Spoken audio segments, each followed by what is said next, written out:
Hello, I've got an update to Castle Dain 0.6. Just to bring everyone up to speed in case this is the first time you've seen this, this is my first assembly language program. I've been working on it on and off for almost a couple of years. I'm not finished yet, but I do include a download link for others to try out if you're interested.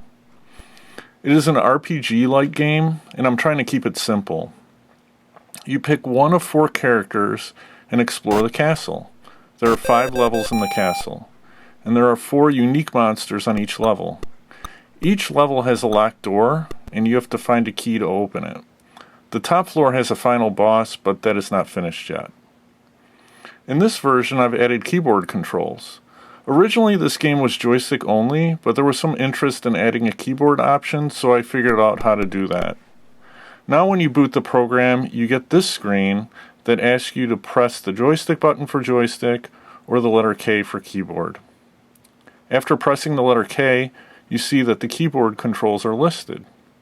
I've decided to use WASD for movement and the return key for select, continue, and camp. I know that keyboard controls tend to vary depending on what Apple II game you are playing, but WASD has been used before by the Apple II. One variation was called AWD Cluster, used in the Wizardry series. And another program that comes to mind is Aztec, which also uses the WASD movement. Now, if you've ever played some action games on an Apple II using keyboard controls, you know that the Apple II doesn't know when you let go of a key. So if I press a key to move right and then let go, my object keeps moving to the right until I press a different key. Here are some examples.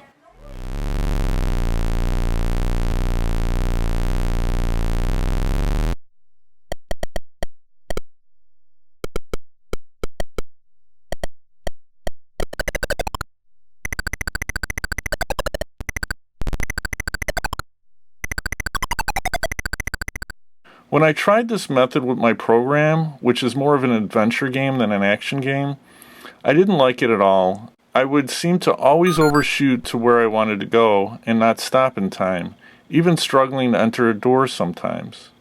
Slowing the speed of the movement would have helped, but I really didn't want to slow the movement down any more than it is now. Then I recalled that there is a game that seems to detect when a key has stopped being pressed, when it's up. That is Montezuma's Revenge. Once you let go of a key, it stops. You can even hold down a movement key and hit the jump key to jump while moving. It's crazy. So I was thinking, what is going on here? So I Googled around and found this book called Inside the Apple IIe by Gary Little. Apparently, when Apple designed the Apple IIe, they made some modifications so that a programmer can see if a key is up or down. It is called AKD, which stands for Any Key Down.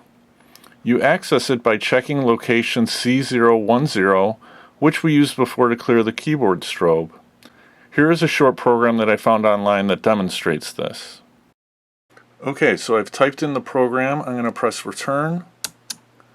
Notice, like when I pushed down, it showed 8D. Now I'm going to let go, it shows 0D. Now let's do the same thing with the W key. If I push down, it shows D7, and if I let go, it shows 5-7. The A key, press down C1, let go 4-1. So it shows the value of the key when I push it down, and then it shows a different value when I lift up. Now the movement in my program seems more natural for an adventure game. Once I press a key, the dot moves, and once I let go, it doesn't. The obvious result of this is that my keyboard controls will only work if using an Apple IIe or newer computer. No dice for an Apple II Plus or older. I thought it would be helpful to include a message about this if I could detect which kind of computer the user had. I found this information online. So if I check this location, which is FBB3, and I didn't find the number 06, then I knew that I was dealing with an Apple II Plus or older. If it doesn't find a number 6 in this location, I would display this message at the bottom of the screen.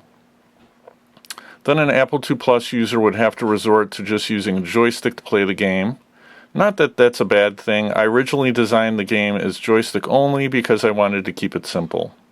In this version, 0.6, I also made some minor changes.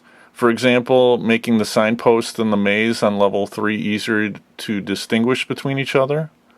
But other than that, it was mainly about the controls. My next update will most likely add the ability to save the game. I'm thinking of allowing the player to save only at the entrance to the castle.